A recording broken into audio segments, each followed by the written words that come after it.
Great. Well, thank you all so much for joining us this morning.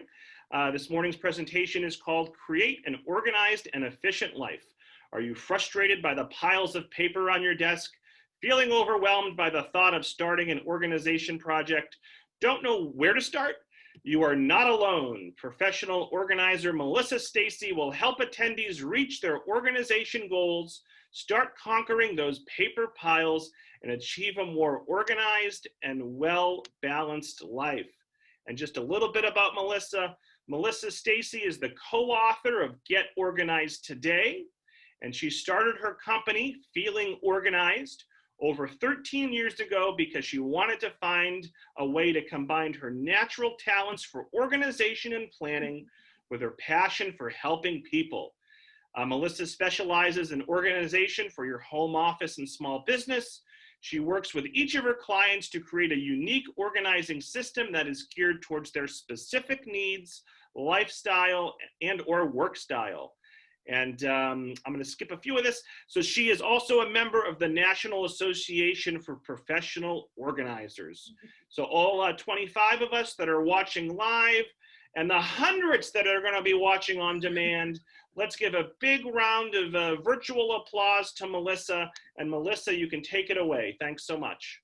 Right. Thank you so much. Thank you. Thank you. Thank you. Thank you for the applause. Thanks for joining me this morning. And what I want to do this morning is share some of my favorite tips of organizing really your home space, your office space, your life space. My goal is always to make people's lives a little bit easier and creating systems that will really work for you. So what I'm going to do is I'm going to share my screen, write down all your questions in the chat box so that we can get to those and you don't forget them at the end. Give me 1 second while I pull up my PowerPoint.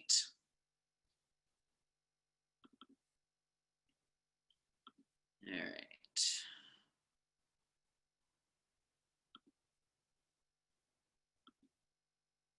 All righty. So as Robert said, we are going to be talking about creating an organized and efficient life. Obviously, we covered the introduction. We're going to be talking a little bit about the causes of disorganization, the importance of organization, how to get started, how to organize, some great organizing systems and tips. And then, of course, at the end, we're going to have questions. What I always recommend is, I'm going to give you a full amount of information and tips. What I recommend is jotting down 2 to 3 things that really resonate with you so that you're not trying to tackle all of these tips all at once. So rather than overwhelm yourself, maybe jot down 2 to 3 that really resonate with you. This is one of my favorite screens. I show this on every presentation. And if you can't see it, it says, I'm the Clutter Fairy. I'll come back. I'm going to need a bigger wand. And a lot of my clients, I've been doing this for 14 years and they're always like, do you have a magic wand that you can do? Just make it all go away. So what I like to do is I like to start with stats because of course, those stats always resonate with us the most. The National Soap and Detergent Association believes getting rid of clutter would eliminate 40% of the housework in the average home. That's a ton. And 23% of adults say they pay bills late and incur fees because they lose them. So if you can just take just a couple of seconds, if you've got a piece of paper or think about it in your mind, think about these 3 questions. What challenges do you have when it comes to organizing? What challenges do you have? How does disorganization make you feel? And the third one is, why do you want to get organized? So just take a couple of seconds and think about that, and I'll move on to the next screen. But think about those things. What are the challenges? How does it make you feel? And then why do you want to get organized? All right. And usually during this time, I'm interacting with everyone, so bear with me because it's always hard when you're on the Zoom. So organizing challenges. The things I hear all the time, I have no time to organize. other people are contributing to the disorganization or the mess. It's too out of control. I feel way overwhelmed, or I don't know where to start. And that's a big one. Procrastination is always a challenge. Not sure how to organize is always a challenge. And then there's always the fear and guilt of letting things go. So those are some of the organizing challenges that I've heard. If you have other ones that you want to share in the comments, that's great. The next question, what are some of the feelings around disorganization? Overwhelm, stress, sadness, embarrassment, tiredness, shame. These are all things that I've heard through clients and just people, friends, family about disorganization. And then reasons to be more organized. You can be more efficient, more productive, pay bills on time. And now, thankfully, with this day and age, we have, auto pay, we have bill pay, those sorts of things. So that helps. But there's always those extra bills that come in that may not be on auto pay or bill pay. So you can get fees on those. You can find things easily, have time to do the things that you love, have less overwhelm, less stress, and save money. So those are some of the reasons why people want to be more organized. And really, they're great reasons to be more organized. So, one of the things I think is so interesting is there's a statistic that says the average American burns 55 minutes a day, almost 12 hours per week, per year, looking for things they know they own but cannot find. That's a lot. If you think about it, that's a lot. So being organized can definitely save you time. If you've got a home for everything and you know where your keys are, you know where your wallet is, you know where those things are, those documents, you are not spending 55 minutes a day looking for things that you know you own that you cannot find. The other thing is it saves you money. I mean, I think that's a big one. You're not buying duplicates of things you already own. I once had a client, we found 12 staplers in her house of every size, of every color, of every brand, because what would happen was she could never find the stapler when she needed it. And so she'd end up buying more staplers. So it saves you money. Or the other thing is too, storage units have become a huge part of our lives these days, and it's expensive to get a storage unit. So to put things away into a storage unit that you may or may not use in the future can cost a lot of money. And I think something that's really important is that, disorganization is not a space issue, it's a stuff issue. I hear people say, I just need a bigger house. But the truth is, once you get the bigger house, you're going to fill the house. So really think about the things that is, a part of your life right now, the things that you love. I am also a very firm believer that being organized can reduce stress. If you go into your office and your desk is a mess first thing in the morning and you're feeling overwhelmed before you walk in and start your day, it's just not a great way to start the day. So in general, I do think organization can help simplify your life. Now, one of the other, before we go on to how to get started, the other thing I do want to mention is there are a lot of different styles of organization. It kind of depends on if you're a visual person or, like me, all of my files are hidden away in a desk drawer, but that's not going to work for everybody because if you hide them away, people say out of sight, out of mind. So it does depend on, the type of person you are. There's ways you could do chronological categories, color coordinating, those types of things. The key is figuring out really what is the best system for you that you're going to use and maintain, and then sticking with it and creating a habit around it whenever possible. All right. So let's get started. How to get started. That's what people always want to know. What do I do to get started on this mission? One of the first things I always like to people to tell them is to start with today's mess. You know, pick up the laundry in the house, go throw that into the washer, pick up the dirty dishes in the sink. Because what happens is you start with the visible clutter first, and seeing those results can often give you the momentum that you're looking for to keep moving forward. The other thing I recommend is putting your organizing goals in writing. Creating that to-do list, or at least some sort of goal list, I think is always helps make it happen. But the key to writing down your organizing goals is not to say, okay, I'm going to organize my office today, because that's a huge project. That's incredibly overwhelming to think about. So rather than saying putting into the big project, maybe today you go through one drawer, or you go through one pile of paperwork, or you go through your office supplies. Or you can also pick like almost like sections of your office as well. Like, okay, I'm going to start in the left right-hand corner and work my way around. But putting your organizing goals in writing and really breaking down those projects into more what I call bite-sized projects is way less overwhelming. It's way easier to get started on a drawer than it is an entire office. Because let's be honest, if you say you're going to organize an office, you're going to look at that office and just close the door and walk away.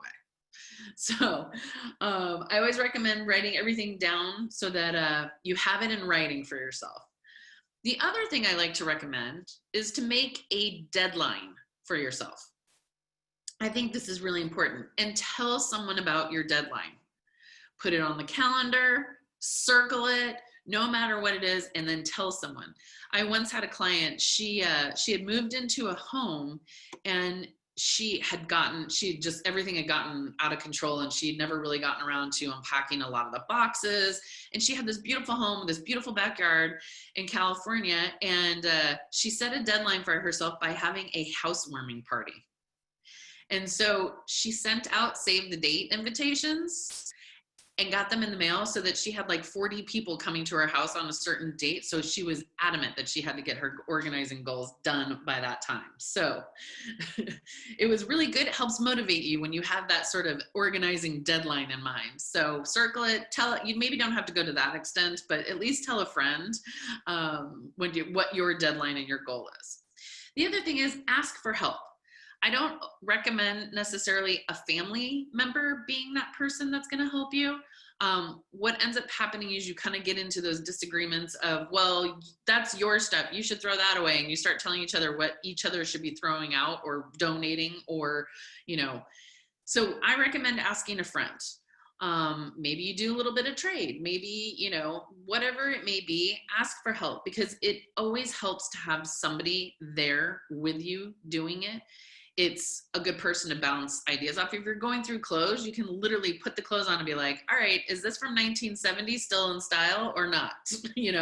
Is this good or not good? And that person's probably going to be more honest with you than you are with yourself. So asking for help is always a great way to get started.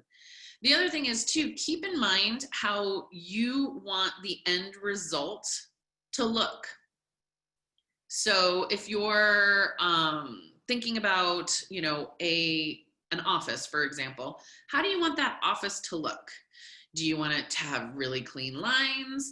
Do you want to be able to see photographs? Do you want things to be more hidden? So keep in mind the end result so that you're still striving towards that goal. All right. So going on to how to organize. These are some of the tips that I wanted to share with you. And I think it's really important, like I said, to write down the things that really resonate with you. And I'm going to be sharing these slides. Robert's going to be sending them out tomorrow. So you will actually have these slides plus the recording. So when it comes to actually organizing, I think it's really important to evaluate your stuff, because truly clutter is something that doesn't have a home, whether it's in your home or your office. If you have things all over your house, that means that item does not have a place to live. All right. And clutter, honestly, to me, is a delayed decision. I think you'll hear a lot of other professional organizers say this, but it's a delayed decision. I don't know what to do with this. I don't know where I should put it. So I'm just going to put it on the dining room table for right now until I figure it out. And unfortunately, then that becomes the dumping zone of the things that you're not quite sure what to do with. So I always think that clutter is a delayed decision. And honestly, you want to identify the things you need and want to support your current lifestyle, not who you were 20 years ago or who you might be in the future. It's really about having the things that you love and want around you that support who you are today. All right. And I think that's really important when you're asking yourself those questions. When was the last time I used this? Or, is this supporting who I am right now? So when you start sorting, some of the really good questions to ask yourself are, have I used it in the last year? Do I really need or love it? Can I easily get another one if I need it someday? Kind of like the staplers. Did she need 12 of them? No. But if one breaks, she can get another one. And then the fourth question, which I think is really important, is what is the worst thing that will happen to me if I let this item go? If you feel like you're going to have an emotional breakdown or it is going to be heartbreaking for you to let that item go, then maybe that's not the best thing to let go at that time. But asking yourself the other questions, have I used it in the last year? Do I really need it or love it? Can I easily get another one? And what's the worst thing that can happen to me? Those 4 questions are really good questions when you're finding it difficult to let something go that you felt like maybe it's time to let go. All right. The other thing is, I think a lot of people hire me because they need somebody to give them permission to let it go. And I believe that it's okay for you to give yourself permission to let it go. It's okay that you are letting these items go because they probably have gotten their time with you, or if they haven't, then they're creating some sort of negative space for you. So you don't want to hang on to something like that. But the biggest thing is, when you're giving yourself permission to let things go, be aware of some of the stumbling blocks. And I love this. In the book that I helped co-author, one of the other authors has this in her section, and I thought they are so right on. I love it. And her name is Ann Bloomer. She's another professional organizer in the industry. And her stumbling blocks are, and these are ones that we all hear every day, and you probably have said it to yourself, is I might need it someday. So ask yourself, again, have I used it in the last year? Do I really need it? Or can I easily get another one someday when I do need it? Because holding on to something, it's just taking up space for the possibility that you might need it someday. Kind of goes back to, what are the things that are supporting your current lifestyle? The second stumbling block that I hear all the time is it was a gift. Maybe it was a gift from a family member. Maybe it was a gift from an in-law.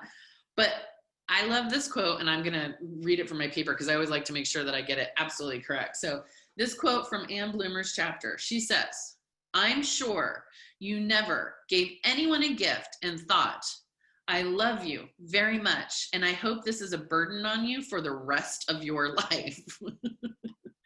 So it's so important not to worry about whether it was a gift or not. Most of us honestly can't remember. My dad's birthday was 2 months ago. I can't remember what I got my dad for his birthday 2 months ago. Most of us, not all of us, can't remember what we were given to people anyway. Honestly, use it or love it, or give it to somebody who will use it and love it. The love is in the giving. It's not about holding on to an item that has become a burden and is now cluttering up your space. The third stumbling block I hear a lot is it reminds me of someone. And I hear this one a lot. And, quite frankly, I live in Marblehead. I live in the house that my dad grew up in. And when I helped clean out this house after my grandparents had passed away, you know, there were a lot of things in this house that I wanted to keep because it reminded me of them. But you can only hold on to so many things. So the memories actually inside you. It's not necessarily an outside. So maybe if there's a lot of something, consider taking a photo of it, or if you are going to keep it, make sure that you're going to display it. Make sure that it doesn't go back into the depths of a closet where you can't remember that it was even back there in the first place. One of my clients years ago, we were going through her attic and there were, I don't know, 40 big garbage bags, plastic garbage bags. And she's like, oh no, those are fine. We can just leave those. And I was like, what are in those? And they were stuffies, or stuffed animals, stuffies as she called them. And they were her daughters. And her 16-year-old daughter did not want the stuffed animals anymore. So she had shoved them into garbage bags and stuck them in an attic. And of course, at that point, they smelled and they were disintegrating and they were pretty gross. And so what we ended up doing, rather than keeping these 40 bags of stuffed animals, is we sat her 16-year-old daughter down on the couch, surrounded by all of these stuffed animals. And we took a picture of her with these stuffed animals. And that was the best thing. That was better than the stuffed animals, because quite frankly, her daughter was so angry and so mad about having to sit in these stuffed animals and take the picture. The picture itself was way better than any stuffed animals that she could have held on to. So it reminds me of someone. Think about how you can display it if you're going to keep it, and only maybe think about other ways of hanging on to it, like taking pictures or getting creative on other ways to hang on to some of the larger things. The last thing that we hear about with stumbling blocks is, I paid a lot of money for it. And I get that. Keeping something, though, that doesn't serve you or have a purpose for you today, just because you paid a lot for it, is actually costing you more money. Because if it's, let's just say it's an outfit that you have in the closet, and every time you see that outfit that you spent all that money on, it becomes a negative energy for you. So think about passing it on and letting go of the negative energy, because every time you look at it, you think, I paid a lot of money for that. So just something to think about. Those are some of my favorite stumbling blocks. And they're usually things that, you know, I hear quite often. Those are the 4 main areas. So think about how those are coming in when you're starting to organize and do your sorting in your own space. All right. Americans discard 4 million tons of office paper every single year, which is enough to build a 12-foot wall of paper from New York to California. When I first found the statistic years ago, I couldn't believe it. It actually helped me to realize how much I was printing from my office paperwork as well. So that's a huge, huge, huge amount of paper. I mean, wow. So with that said, keep that in mind. Let's get started on some of my favorite paper management tips, because I have always felt that, and that's what my chapter is about in the book. It's controlling the paperwork. But I've always felt this is one of the hardest areas for people, because even though they're saying that we are becoming more and more virtual or digital, I don't think that's necessarily true. I mean, we are still all getting a ton of mail. We are still all getting a ton of paperwork in our lives. A lot of people still print. There's still a lot of businesses that have, paperwork. So paper management is actually one of my favorite areas to work with people on, because it makes a huge difference. So some of my favorite paper organizing sorting techniques. So if you've got piles of paperwork, whether it's mail or paperwork that you've acquired in your office, things that you've printed off, things that you've gotten from other people, one of my favorite things to do is break down that project into more bite-sized chunks. So if you've got piles and piles of paperwork, maybe take like one pile of paperwork and focus on going through just that stack so it's much more of a manageable pile for you. The other thing is setting a timer. I am a firm believer that we can do just about anything for 15 minutes. And in 15-minute chunks of time, we can really, really get a lot done. So if you set the timer for 15 minutes, 20 minutes, 30 minutes, and you sit down and you start sorting through your piles of paperwork, and focus only on that with the timer. Don't look at your phone. Don't be checking Facebook. Don't be looking on your computer.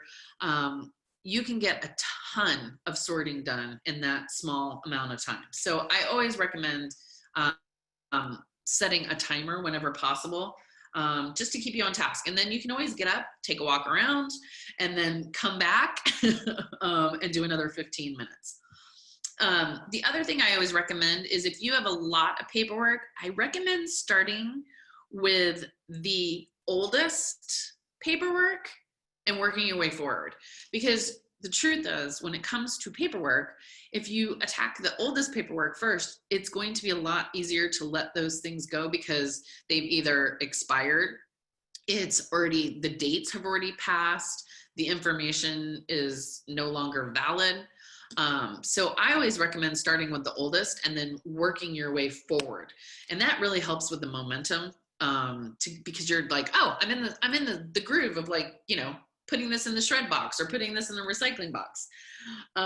So the other thing I always recommend with sorting is your paper piles is actually relocating the paper piles to a different place. So if you take a small paper pile, maybe going to your dining room table, but getting it away from the area or if it's on your dining room table, getting it in your office, but getting it away from the area where it's collecting so that you're not seeing all the other paper piles is a really good way to focus just on that pile. Relocating yourself or sitting on the couch with, a shred box and a recycling box in front of you and having the TV on and sorting through the paperwork is good too. And then, when you are sorting, I do recommend having 3 piles. I would do a box for shredding, a box for recycling, and then, or bin, and then your keep pile.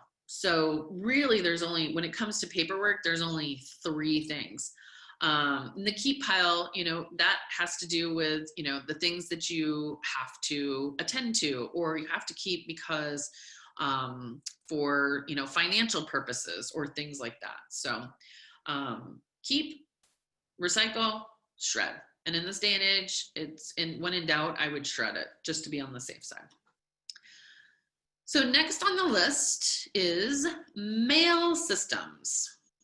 And I mean, let's be honest, we're all still getting a lot of mail. There's a lot of junk mail that comes in. So when you're surrounded by large piles of paperwork, I think the easiest way to keep the mail from getting out of control is I recommend never letting junk mail touch a surface in your house.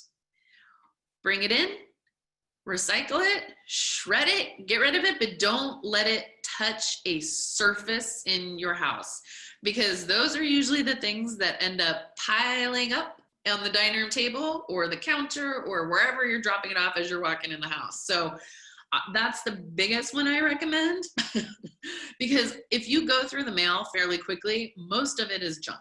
I mean, sadly, most of it is junk. There's the credit card offers and the nonprofits who are contacting us, and then those flyers and all, the junk. So don't let the junk touch your surface. Get through it. My guess is once you sort through it, there's probably 2 or 3 things, if you're lucky, that you might need in that pile of mail. I always like to have a mail system kind of set up, like when I walk in my house, I walk in my mail, I literally walk into my office. And if there's anything I need to keep, it goes on my desk to deal with. And then if it's not, then it goes into the shred or the recycling bin. And it's just boom, right there, taken care of. If you have other people in the family, you can have somebody who's in charge of mail if you want to. Have the more organized person in your home be in charge of mail. And if it's just you, then you can do it wherever you want. I used to have it when I lived in California. I actually had it in my garage. I don't have a garage in Marblehead, but I had it in my garage. So it never even came into my house. It didn't pass the garage. So, but just don't let the junk touch a surface in your home. It's not worth it. When it comes to magazines and catalogs, I always recommend tossing out the old stuff. The amount of catalogs that we all get, I promise you, if you didn't get a chance to look at it, you're going to get another one next month because they'll keep sending them to you. So and they really all pretty much have the same things in them unless the season has changed. So I would recommend just letting them go. For magazines, I understand people really like to read magazines, but if you have 6 months worth of magazines, it's no longer enjoyable to go through the magazines. Now it feels like a chore. So I would say get rid of anything that's more than 3 months old. And if there's an article that you really, really like and you want to hang on to, maybe find the article online or rip out the article and put it into, a file where you're going to be able to find it later. I've found that anytime I rip out things from magazines, once I look at them again, once I touch it again, I realize I don't know why I ripped this out. I'm not going to make this recipe. I'm never going to make this recipe. As much as I really want to make this recipe, I'm not going to make this recipe. So I end up throwing it out later on down the road anyway. So something to think about. So that's my belief about magazines and catalogs. Filing systems. I truly believe that every single one of us should have some sort of a filing system, whether it's just something basic, whether it's a drawer system. I don't care what it is, but I do believe you need to have a place where you can find those documents that are important. Unfortunately, we do have to keep things, some things.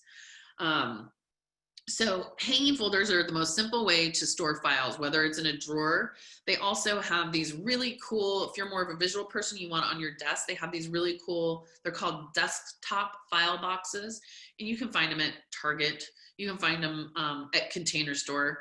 But they buy the hanging files and make sure that you can read them. I recommend using a label maker because honestly, once you start putting pen on those, now they're different handwriting, there's different colors, sometimes you can read it, sometimes you can't. And I always tell people the best first way to start is just start by alphabetizing it. And you'd be surprised how many people don't even do that. So just alphabetize them. If you need to have a more detailed system, build from that. And the other thing is, really think about the first thing that comes to mind when you think of that document. So, my bank is National Grand Bank, but I don't think of it, I didn't name my folder National Grand Bank. I name it bank because that's the first thing I think of. And that's where I'm going to go in the alphabetization of it to see exactly where it is and what I need. So label it the first thing that comes to mind and only file things that you're going to need later. And I definitely do not recommend a miscellaneous file. If it's not good enough to have a name, it's not good enough to have a file because the miscellaneous file becomes the dump zone for all of those things that you have no idea what to do with. So if it's not good enough to have a name, then it's not good enough to have a file. One last thing on filing systems, and people always look at me kind of weird when I say this, but on those hanging files, there are usually the plastic tabs that you can write the labels on. Line them all up in one direction. So I don't care if it's all the plastic labels are on the right, all the plastic labels are down the middle, or all the plastic labels are on the left. The problem was when you start zigzagging them, our brain, for some reason, doesn't follow the zigzag very well. So we end up missing files. Then we end up creating more files. Then you have duplicate files. And so I always recommend, and it's worked. I mean, it's so interesting. People literally will laugh at me and I'm like, just try it for a month. And people have always come back to me. They're like, you're right. It does. It works. It does. It totally works. So keep that in mind when you're setting up your filing system. Going along with the mail systems up above, stopping junk mail is huge. If you can stop the junk mail that's coming in, that's a big deal. I'm going to be sending out, or Robert's going to be sending out a resource sheet, one of my favorite resources, some of my favorite resources, and it does have a stop junk mail resource on there, because they say an average of 41 pounds of junk mail. 41 pounds of junk mail is sent to every adult citizen every single year. That's insane. First of all, it's a total waste of paper. And second of all, how many people are actually looking through that stuff? So, I think they said it's almost like 48% of that goes into a landfill. And I'm thinking it's more than that. I don't keep any of the junk mail. So if you can stop that unwanted paper from even coming to your house, and remove yourselves from the junk mail lists, it makes a huge, huge difference. I actually had one of my clients, she took herself off the junk mail list and she thought that the mail service had stopped delivering her mail completely. She's like, I haven't gotten mail in 3 days. I'm like, that's how much junk mail you get. She was like, nope, the post office has stopped delivering my mail. I'm like, nope, I promise. And she got her mail again. And sometimes you have to bump it up again because you fall off the list. And sadly, nonprofits are not part of that stopping the junk mail. They still have the ability to send out mail anyway. But at least it'll curb some of it, and I think that's really important. So one of my other favorite tips is resisting the temptation to print.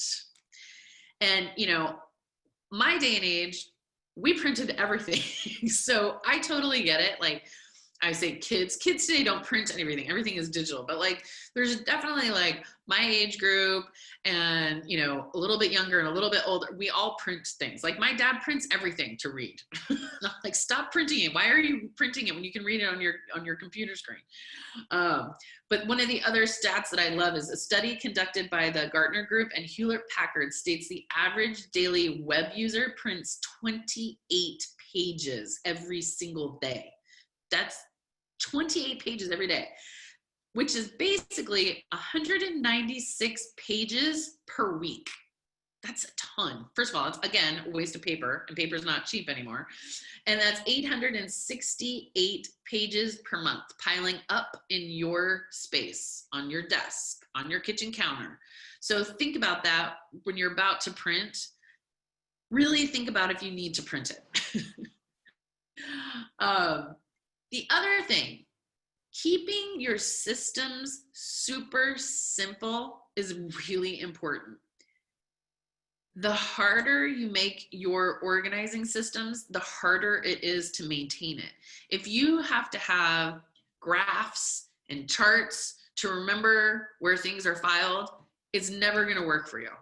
You've got to keep it as simple as humanly possible, because otherwise you won't maintain it. And it will just be where you are, where you were, where you are now. A year from now, it'll all be back to it. And you get frustrated if you can't remember what your organizing systems are. You get frustrated and you stop using them anyway. So just keep it simple. The other thing is, keeping it simple when you're organizing. Sort a drawer, sort a file, sort for 15 minutes in your closet, sort a drawer in your kitchen, go through medicines, pick kind of categories that you're focusing on, rather than the big overall huge, okay, now I've got to go in and organize my entire kitchen or my entire pantry. Keep it simple and easy. And like I said, 15 minutes at a time, it's shocking how much you can get done during that time. The other thing is, give it a home. If your keys have a home and they're in that same place every single time, you're going to be able to find your keys. It can be with everything. For the most part, if I were to look around my home, pretty much everything has a home. That way I know where to find it and I know where to put it away when I need to. So it makes it a lot easier for you and everyone else in your household. And I always say label it. The label maker is literally my favorite organizing tool. I have mine. I carry it around. It has a little container. It has extra tape. They're really inexpensive. If you go to Staples or, any of the office stores, they're really very inexpensive and they work great. When you label things, it gives it a home, it gives it an address, you know where it is, you know where to put it back. And other people who live in your household also have that information. I had a client years ago. She had 4 boys, four almost teenage boys, basically. And their pantry was always a disaster. Like you go in there and there was like cereal boxes over here and sugar. And it was always a disaster. And I was like, let's label where you want everything to go and see if it works. She's like, there's no way this is going to work. My boys will never pay attention. They're not even going to see the labels. And I was like, let's just try it. Let's just see. We labeled it. She called me a week later and she's like, I can't believe it. My pantry is still organized. Everybody is putting them away where it needs to go. And I was like, yeah, because it has a home. It's labeled. So think about things like that. And the labeling factor, bins for holiday decorations, bins for storage, get those labeled so it's easy to find those things. Pardon me. And it's not just about creating the systems, it's really about creating a new habit. And I think that's really important because the truth is, one of the hardest things to do is to create a new habit. So if you fall back on it, don't be hard on yourself. Just get back up on the horse and start working on the systems again. Motivation is what gets you started, but habit is what keeps you going. And I think that's such an important quote by Jim Rohn. It's so true. The truth is, we did not learn to brush our teeth overnight. That did not become a habit that was simple and easy. So give yourself a break. Don't be so hard on yourself. And, not every system works for every person. What works for me doesn't necessarily work for you. So if there's a system that maybe isn't working for you, that's okay. Try a new system. Find the systems that do work for you. I hear people say all the time, well, I tried this system. My friend is doing this system and I tried it and it doesn't work. So I'm just not organized. I really, truly believe that we all have some sort of organization in us as well as disorganization. And it's really about finding the system that works for you and that's easy for you to maintain and create that habit. Obviously, things change down the road and systems have to be tweaked. But don't be hard on yourself. It's everybody there's a system out there for everyone, every personality, every work style, every lifestyle, every home, every office. I truly believe that. And also keep in mind, there's so many books out there and people's, opinions and that sort of thing. You got to take everything with a grain of salt. You're not going to agree with everything that I said today, and that's okay. As long as you take away 2 to 3 tips that you can implement that will help you on your journey, that's important.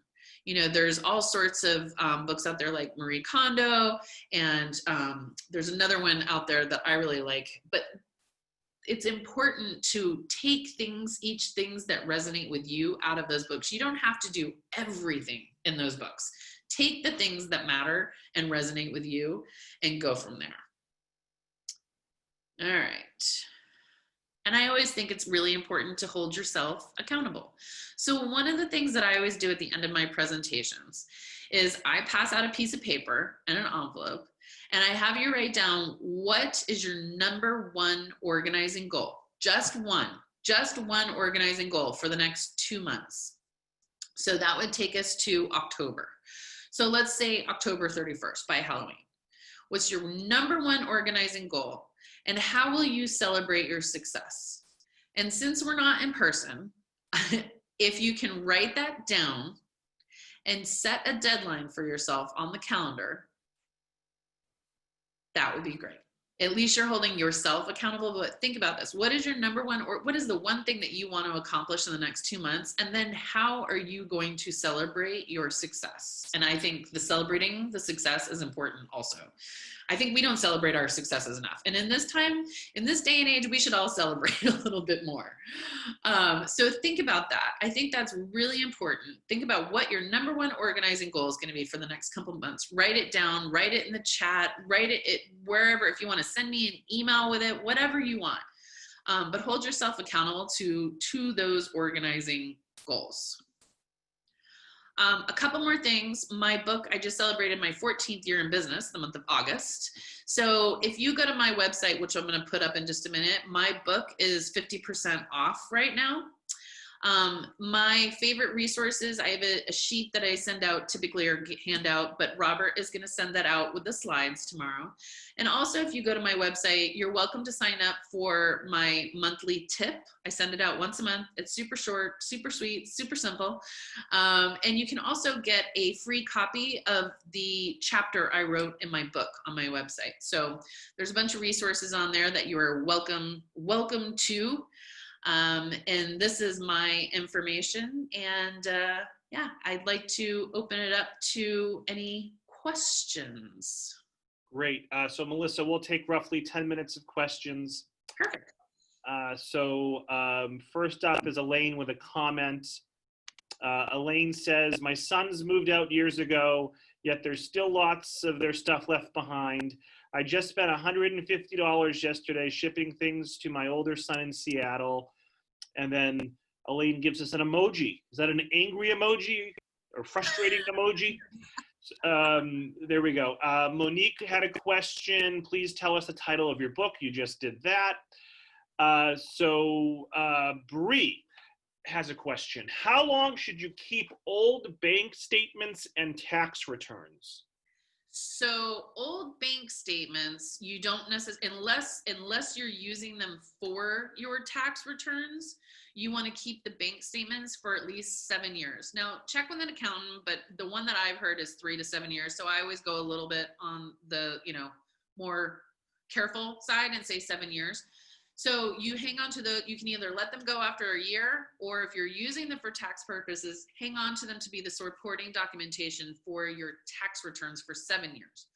After 7 years, you can let go of the supporting documentation for your tax returns, but don't throw out your actual physical tax returns. Susan wants to know, do you have any recommendations on ideas on going through boxes of photos and photo albums? Are there any services you recommend on scanning photos? Actually, there are a bunch of resources out there. I haven't used anyone in the last 2 years, so let me do a little bit of research on that. But there are a ton of organizations out there that you can mail the boxes of photos and they'll scan them for you. Honestly, a lot of times I'll hire a college student to sit there and scan it, because in the end, it's actually about the same price, and then your photos aren't going away from you. So I would recommend if you're looking at services, look at the ones that are the bigger known companies. But there's professional organizers. If you go to napo.net, there are people and you can do a search on your zip code. There are people who focus on doing organizing of photos. Or you can hire, like I said, a college student, or honestly a high school student, to scan them for a much lower price. And then the photos never actually leave your premises. I use Shutterfly to create digital photo albums now, which have worked out really great, because obviously once you scan everything, it makes it very easy to put them into photo albums online. Gail has a couple of comments and a question. She says, in response to something you said about 20 minutes ago, Gail says, you save nonprofits expense if you ask them to email you rather than paper mail you. And she says, can also consider having your vendors email you rather than mail you bills and receipts. If you want to keep them, create an online file for each vendor on your computer under each vendor name, then delete them at year end unless you need them for some sort of financial reason. And then Gail's question was who might take old magazines during quarantine? I used to give them to a nursing home. Schools are closed, so no art projects. I know. I used to give them to nursing homes. I used to give them to schools. And right now, unfortunately, I have yet to find anyone who is taking the magazines right now. I've searched high and low because, I have like recent ones. Sometimes the doctor's offices will take some of the recent magazines, but not enough. Most people are really concerned about taking on paper and other donations and property because of COVID right now. So sadly, I have not found anybody. I can barely find people who are open to take donations. Right, and to that point, in case anyone on the call was wondering, the library is currently not accepting donations of any kind. Yep. I don't see any other written comments or questions. Did anyone on the call want to ask a audio or video question? And you can indicate that by typing something into the chat, or you can also use the virtual hand raising feature. So I'll give that a few seconds, but I don't see any movement there. So Gail says, thank you so much. So Melissa, why don't you take 30 seconds and plug your book? I know we had a question or two about that. Okay. And then we can wrap up. Perfect. So I was honored to participate in a book that a number of professional organizers wrote chapters, and we each have our own chapter. It's called Get Organized Today, and you can find it on my website at 50% off right now. It is a soft paperback, and the great thing about the book is it looks like it's written by the same person, because we all kind of had that same mentality, same way of writing. But you can use it, you can read it all the way through, or you can use it as a resource. If you're working on a particular room, you can go to that chapter. Right now, like I said, on my website, it's $10. So enjoy. Great. So I will make sure to include Melissa's contact information. I'm sure that's on your handouts and slides. Yes, I know it was on your last slide, yeah. So yep. Everyone will get that tomorrow if they want to follow up and also visit her website. Let's see, thanks so much. This was fabulous, thank you. So Roberta and Monique, contact info and website info will be in the email tomorrow. So let's wrap it there. So Susan says very helpful. Thank you. Thank you. Yeah. So we'll wrap it there, folks. Again, look for that email tomorrow morning with the slides, the handout, and the recording, and the feedback survey. Please fill that out tomorrow. Otherwise, I hope everyone enjoys the rest of their day. And I'm going to end the call in about 10 seconds here. So thank you all so much for coming. Thank you for having me. Yeah, thank you, Melissa. Great job. And I'll follow up via email. Perfect. Thank you. Thank you all.